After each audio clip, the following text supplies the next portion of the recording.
Mais ce sont des images assez spectaculaires que vous avez peut-être vues hier. Le tunnelier qui était déjà arrivé, là, qui se met vraiment en fonction. Hier, on a fait une espèce de visite là, de chantier, visite de tunnelier avec les journalistes. Maha Clour, directrice de projet exécutif pour la ligne bleue du métro de Montréal, est avec nous. Bonjour. Oui, bonjour, bon matin. Bon, c'est quand même assez impressionnant à voir. Est-ce que le tunnelier commence à creuser dans le roc aujourd'hui? En fait, on est en période de rodage depuis la dernière semaine ou deux. Puis je vous dirais, tout est prêt là, pour lancer sa mise en activation officielle dans les prochains jours. OK. Donc, tunnelier qui un appareil pour les gens qui ne l'auraient pas vu ou entendu, assez impressionnant, qui fait tout. C'est-à-dire qu'il avance lentement, mais une fois qu'il est passé, c'est assez impressionnant ce qu'il laisse derrière lui. Tout à fait. Donc, en fait, on a une route coupe qui vient gruger le roc essentiellement. Donc, sort tout le matériel excavé pour gruger et excaver le tunnel. Puis, une fois que la route coupe fait son travail, directement en arrière, on a tout un système qui installe ce qu'on appelle des voussoirs ou des pièces de béton préfabriquées là, qui forment des anneaux qui vont essentiellement former la finition du tunnel. Donc, en grugeant, en avançant, il excave puis il construit la paroi du tunnel. Donc, quand il est passé, tu as un tunnel en béton. Exactement. Impressionnant. Le matériel, vous dites, la machine qui gruge là, le roc, la terre, le roc, ce que je comprends, c'est que quoi, il y a un convoyeur à l'intérieur du tunnelier, puis ça sort par en arrière du tunnelier, vous pouvez amener des camions, parce que le matériel, il faut le sortir du trou, là. Exactement. En fait, on appelle notre tunnelier une véritable usine souterraine, là, parce que dans le fond, c'est à multifonction. Donc oui, ça gruge.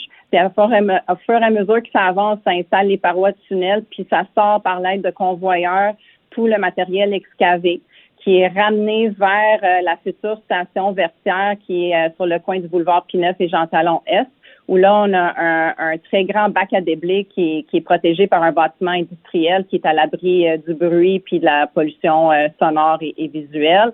Et de là, les camions viennent décharger tout ce matériel-là, s'en vont vers la carrière Saint-Michel là, pour utilisation future. OK.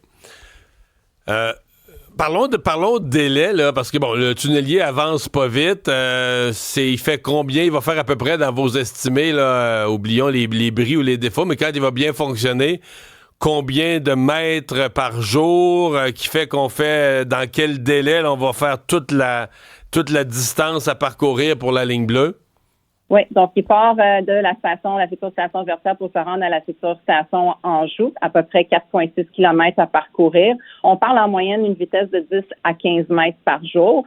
Donc, on part dans les prochains jours, puis normalement, on devrait arriver à destination vers début 2028. Début 2028, OK. Là, on va avoir un tunnel complet. Il va rester le travail à faire ensuite pour faire des stations, puis des rails, puis faire un métro avec ça.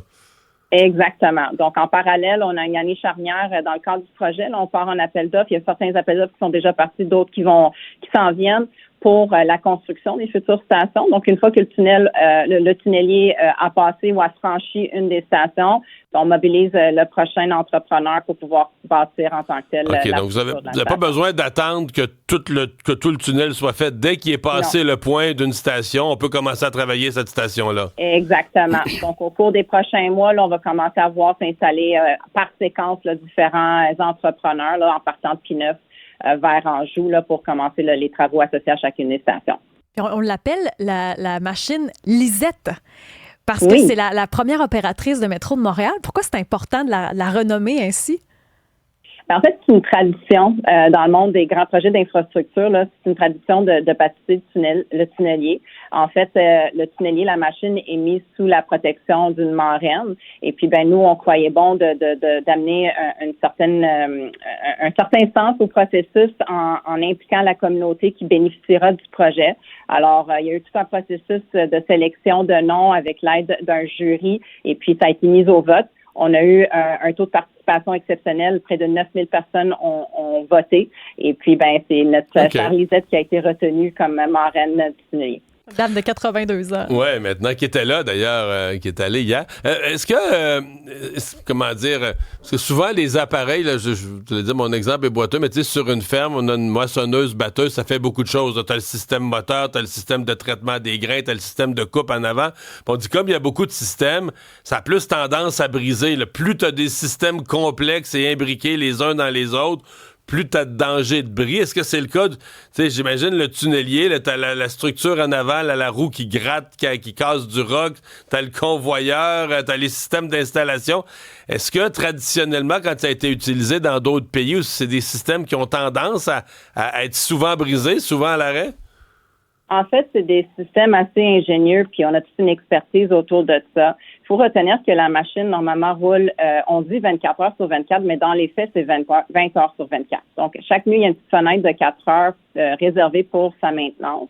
Okay. Et puis, pour ceux qui se sont peut-être promenés à proximité de la future station Versailles sur le coin P9 et Jean-Talon-Est, on a pu constater qu'il y a quand même quelques bâtiments qu'on appelle des bâtiments industriels ou en bon français des gros tempos. Dans le fond, il y en a qui sont réservés justement comme pour des fins de magasins ou de pièces de rechange. Donc, on a vraiment des gens mobilisés, des mécaniciens qui sont mobilisés sur place 24 heures sur 24 pour pouvoir assurer la maintenance de la machine puis son bon fonctionnement au continu. OK, mais d'abord, vous me dites, quand vous dites qu'il fait 10-15 mètres par jour, c'est 10-15 mètres par jour à travailler 20 heures par jour, donc il fait pas 1 mètre par heure, là. Non, c'est ça. Ben là, puis on parle en moyenne. Hein. C'est sûr qu'il y a des moments où il va prendre plus de vitesse. Il y en a d'autres. On inclut le 4 heures d'arrêt dans la moyenne de la vitesse. OK. Donc, ça veut dire quoi? Il va plus vite? Y a-t-il des endroits où le sol peut être, par exemple, le roc est moins dur ou les types de sol qui peuvent faire qu'il avance plus vite? Ben, c'est sûr qu'on n'a pas malheureusement toute la connaissance du sol sur les 4,6 km. Ceci étant dit, à date, on a excavé, on finalise l'excavation des 5 stations, puis je suis heureuse de dire qu'il y a très peu d'imprévus. Là, on est dans du roc assez fin là, dans le secteur est de Montréal. On anticipe quand même des bonnes conditions, somme toute. Ceci étant dit, dans notre planification, il y a toujours place à des imprévus, là, donc on l'a intégré dans nos réserves, là, dans nos calculs pour être sûr qu'on atteint notre cible là, dans les délais. Marie-Claude, directrice de projet pour la Ligne Bleue, merci d'avoir été avec nous. Et bonne chance merci avec le tunnelier. Au revoir.